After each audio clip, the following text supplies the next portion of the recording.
Temizlenmiş 1 kilo.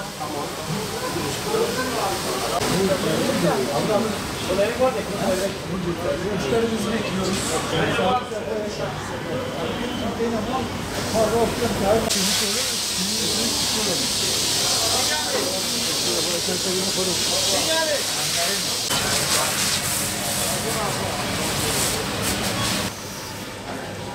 Önden alırım ya. Akşam alırım dedim.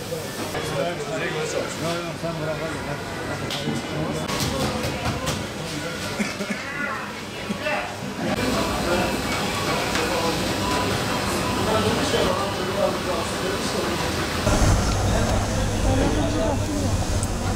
Doldurayım mı?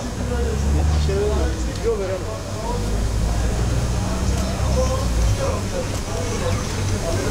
Hamsi şu anda biraz tabii fiyatlar yüksek, biraz da ufak geliyor. Ufak olmasından dolayı 10 günlükte hükümet tarafından balık şu anda satış oldu, yasaklandı yani. Av yasağı var şu anda 10 gün. Şu anda şoklu satıyoruz hamsiyi. Hamsi şoklu geliyor.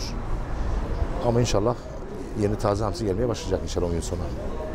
Satışlarınız nasıl gidiyor? Satışlarımız iyi, normal, çok böyle iştah açıcı bir şey yok ama gayet normal bir şekilde satış gidiyor yani yine. Satış gidiyor yani. Pandemi sürecinde balığa ilgi arttı değil mi? Tabii çok arttı, bayağı arttı. Yani özellikle hamsiyle ilgili, istavritle ilgili bayağı satışlar, uskumruyla ilgili, kolyoz falan bayağı gidiyor yani satılıyor. Uygun balıklar gidiyor, çok ağır balıklar bile gitmiyor yani. Çupra, levrekte fiyatlar biraz da tabii yüksek şu anda.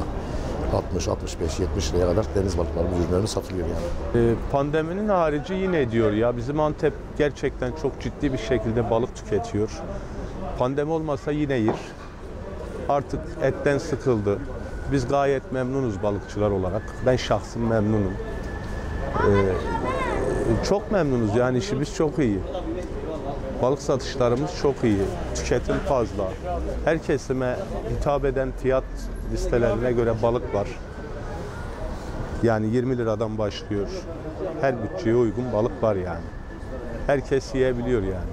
Ya çok şükür balık satışlarımız güzel. Pandemiden dolayı balığa da bir ilgi var.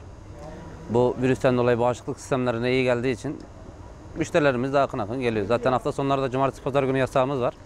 Onda da vatandaşlarımıza yine hizmet vermeye devam ediyoruz. Hem evlere servisimiz var, hem pişirip götürüyoruz hem de çiğ götürüyoruz. Yani bir şekilde vatandaşlarımızı memnun etmeye çalışıyoruz. Peki hamsi yasağı başladı. Nasıl etkiledi mi satışları?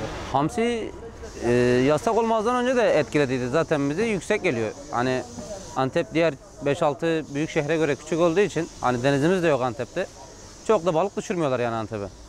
Ondan dolayı hamsi şimdi de aynı fiyatı, o zaman da aynıydı. Zaten bir 10-15 günde hamsi yasağı var. Don hamsiye başladık. Don hamsi satıyoruz biz de şu an. Gelen müşterilerimize de durumu izah ediyoruz.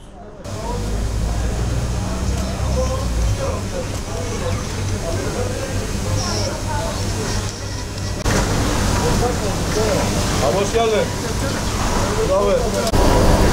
Efendim malumuz pandemi süreci halen devam ediyor. Havalar artık soğudu. Her ne kadar yağış olmasa da havalar soğuk geçiyor. Nasıl balık satışları? Balık satışlarımız gayet iyi. Satışlarımız 2 katına çıktı. Bildiğiniz üzerine 3 gün önce bir hamsi yasağı başladı 10 günlük. Sayın Başkanımız Tayyip Erdoğan açıkladı. Bu 10 günlük süreçte hamsi satışları düştü mecburen. Çünkü hamsi çıkmıyor denizden. Hamsi çıkmadığı için satışlar palamut, istavrit, levrek, çupraya kaydı. Somon bunlar satılıyor. Hamsi satışları düştü. Çünkü hamsi taze gelmiyor. Buzluktan çıkıyor. Donmuş hamsiler geliyor şu an piyasaya. Ama yine satışlar yüksek.